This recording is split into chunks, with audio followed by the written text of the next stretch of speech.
சகஜ நிலைக்கு திரும்பின தெய்வானை யானை நடைப்பயிற்சி மேற்கொண்டிருக்கு.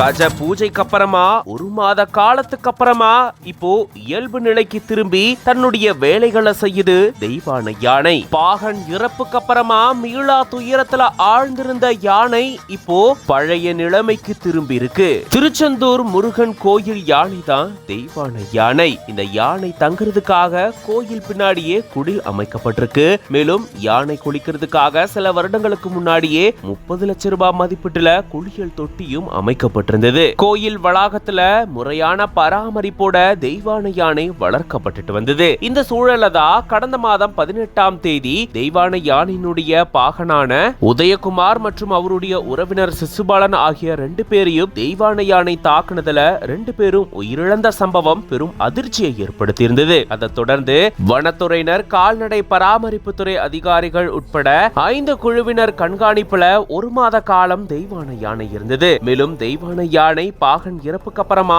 வருத்தத்தோட உணவு சாப்பிடாம ஆரம்பத்தில் இருந்ததாகவும் அதுக்கப்புறம் கொஞ்சம் கொஞ்சமா அந்த வருத்தத்திலிருந்து மீண்டு வந்ததாகவும் கூறப்படுது. இதை தொடர்ந்துதான் எந்த ஒரு பிரச்சனையும் ஏற்படாம இருக்கிறதுக்காக கஜ பூஜையும் நடத்தப்பட்டிருந்தது. அதை தொடர்ந்துதான் இப்போ இயல்பு நிலைக்கு திரும்பி இருக்கு தெய்வானை யானை. குளியல் தொட்டியில பாகனோட சேர்ந்து விளையாடி மகிழ்ந்த தெய்வானை இப்போ நடைப்பயிற்சியும் மேற்கொண்டிருந்திருக்கு.